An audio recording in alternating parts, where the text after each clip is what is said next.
Standard Bank. As a woman, as a mother, as a South African, as a successful woman, I will never support your bank. Never. I will not condone the behavior that you've put a woman through, allegedly or not. I will not ever have mercy or understanding or comprehension for what you did to that woman and her child. I think it is utterly disgraceful. The fact that not one of the two CEOs responded. The fact that you are putting that woman through hell and back, cost of opportunity, cost of her peace, you've cost that woman so much. It will take years to just process the emotional trauma, let alone the financial damage that you've done to her. But I just want to tell you, Standard Bank, that things like this, social media movements like this, have sunk many a great companies. And I will not be surprised. I have seen all over my FYP, people are documenting and physically filming them closing their accounts. And I hope that this message goes far and wide. The only concern I have for her is her safety, because that's been compromised. But I just want to tell you, Standard Bank, Mina, you'll never see me. Never. Based on what you did. And I hope that with her transparency, the world actually sees in that this whole fraud thing gets uncovered and gets resolved. But the stain that this has reputationally left on you, you'll never wipe clean from that. You'll never, for putting a rope around a woman's neck. Never. If you're a woman out there, whether you're successful, educated or not, stand your ground. I couldn't be more proud to be a woman, a South African, that would stand with that professor. I have utmost respect for her, not only for her academic achievements, but for the integrity, respect.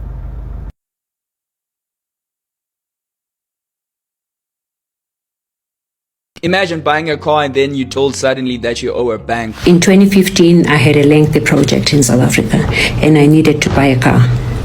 This is when Standard Bank committed fraud against me. Dr. Anele Mngadi is trending right now after opening up about what she says happened between her and Standard Bank. And the story goes back to 2015, by the way. So boom, she buys a luxury car, paid in cash internationally. But when she got to the dealership, she was told that the payment was returned and she'd need to finance the car locally instead, because she wasn't based in South Africa at the time. She says she had to use her foundation as the buyer and sign as surety. Cool, she does that, the deal goes through and she collects the car. Then end of the month hits and this is where everything changes. Instead of the agreed installment, she says the bank deducted almost double. Not even just once, but they repeatedly did that. So obviously she calls her bank confused and wondering what is going on with these type of installments. The bank tells her they basically don't have her on the system. At this point, it's no longer confusion, it becomes a problem. She then sends a letter of demand, and what follows is not a quick fix. This turns into a 5-year battle from 2015 to 2020. Back and forth they go, trying to get answers, pushing the issue, until eventually she says fraud was established and she won the case against the bank. And instead of leaving it there, she's now speaking out publicly and even hinted a documentary exposing what she believed happened, and not just to her but potentially others too. Standard Bank says they investigated the allegations and they believe they are false and without merit, and that everything was done according to proper legal process. So now you've got two completely different stories. She says that she paid cash, got forced into finance, got overcharged and spent 5 years fighting and won. The bank says none of that is true. And here's the thing, it's not even about who you believe, but the fact that things like these could drag out for 5 years, and most people wouldn't even have the resources to fight that long. What I am going through with clicks is absolutely nothing compared to what Professor Anele is going through, but I want to say that I noticed this in terms of institutions when they are abusing black women. The reason why such a big institution, a banking institution like Standard Bank, thinks that they can go ahead and threaten to murder, rape, defraud Professor Anele is because they believe that we think that black women's lives in this country don't mean anything, no matter how educated, intelligent, how qualified you may be, or no matter how rich you are. They are so convinced, because of the way that we are treated in this country, that they will just eliminate such a prominent, her credentials make her prominent, okay? Such a prominent woman, they can just execute her, and we won't give a damn. So this is why these institutions think that they can go away with this, because they think it's just another black woman. So last night at about 8 p.m., quite a little while after business hours, Standard Bank has replied to Prof. Anele. They refer to it as false social media claims. They speak about the fact that they are a 163-year institution, which is not the flex you think it is. That just means you've been around through colonialism and apartheid. But anyway, the one thing missing from their statement, though, is what you're going to do about this person spreading these, in their words, malicious falsehoods. What are you gonna do about it? If Prof. Anele is making up these blatant lies and damaging the reputation of the bank has not said they're gonna take any legal action against her, which I find interesting. Maybe it was implied. Maybe in their closing line they said we will vigorously defend the reputation of the bank. Maybe they're implying there that means they're going to take legal action. But Prof. Anele is not hiding from Standard Bank. In fact, on Twitter, if you go there right now, you'll see that when she makes a post, she tags Standard Bank in there. So it's not like she's trying to hide the allegations she's making. In fact, she wants the bank to see the allegations she's making. So I'm just a little bit confused. Hear me out.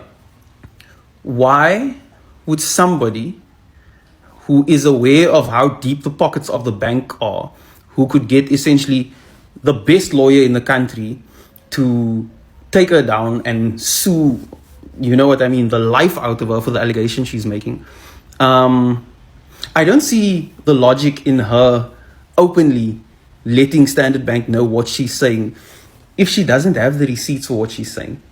So there's been a lot of back and forth about, is she a professor? Where was she a professor? About this job in Switzerland that was given to her in 2018, which she says didn't happen. So there's a lot of back and forth. But what is true, what is objectively true, is that Professor Anele is not hiding what she is saying from the bank. And the bank is taking a much less aggressive stance or positioning towards this than I thought they would take. I thought the bank was going to be like, listen, you lying, we're going to sue the hell out of you. This is not on.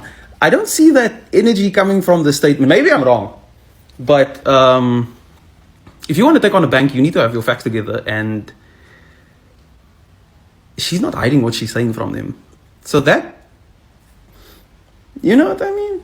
The risks are just too big to her if she's not telling the truth. And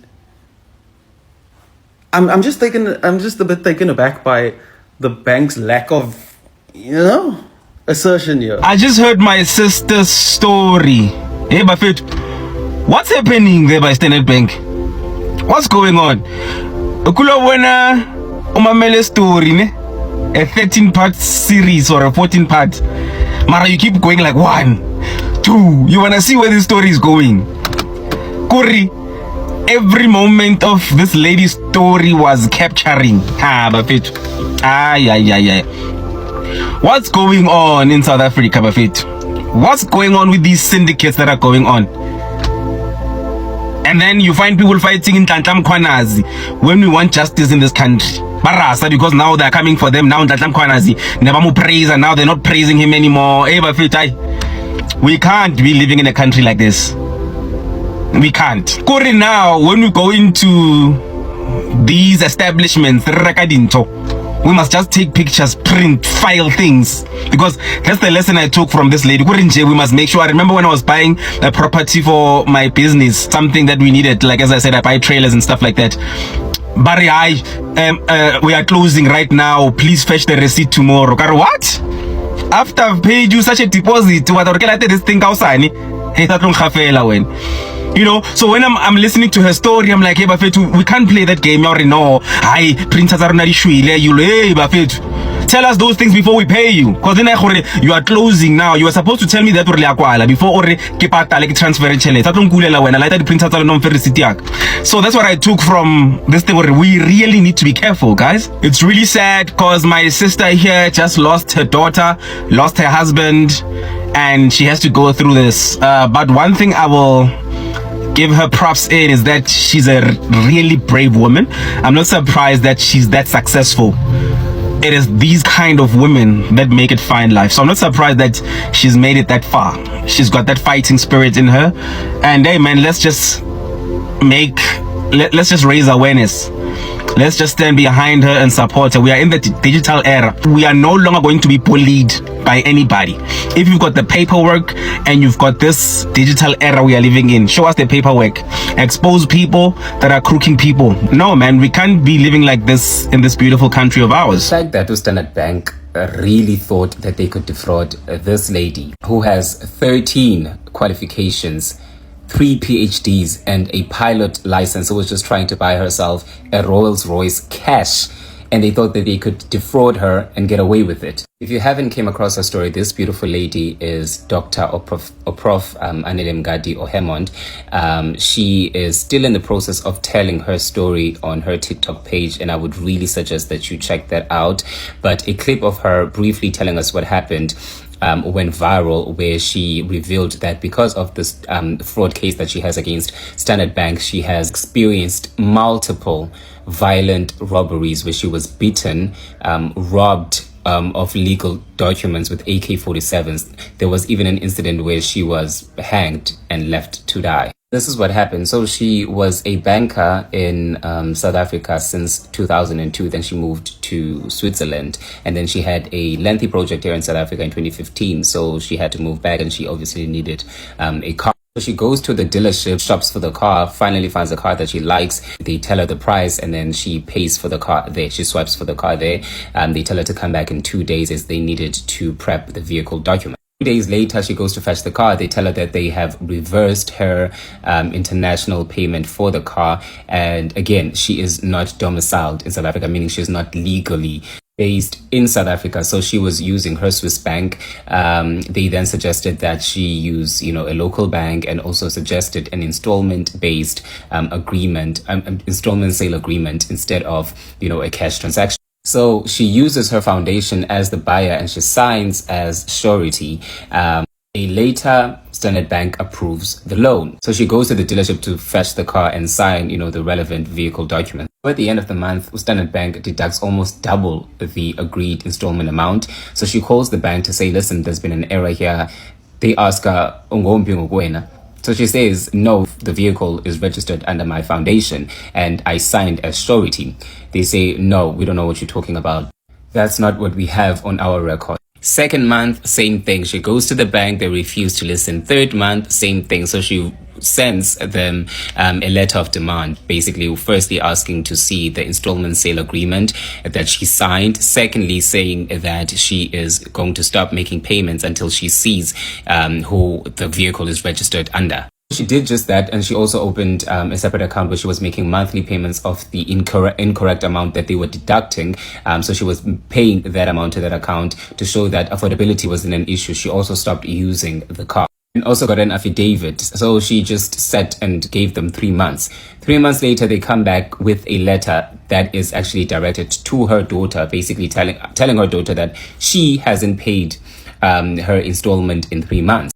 Obviously confused, they go to the bank to say, listen, why is this letter addressed to my daughter? Because I'm the owner of the vehicle, and also my daughter is a child. She is just straight out of school. She has never worked a day in her life. How are you guys financing a car to a child worth millions?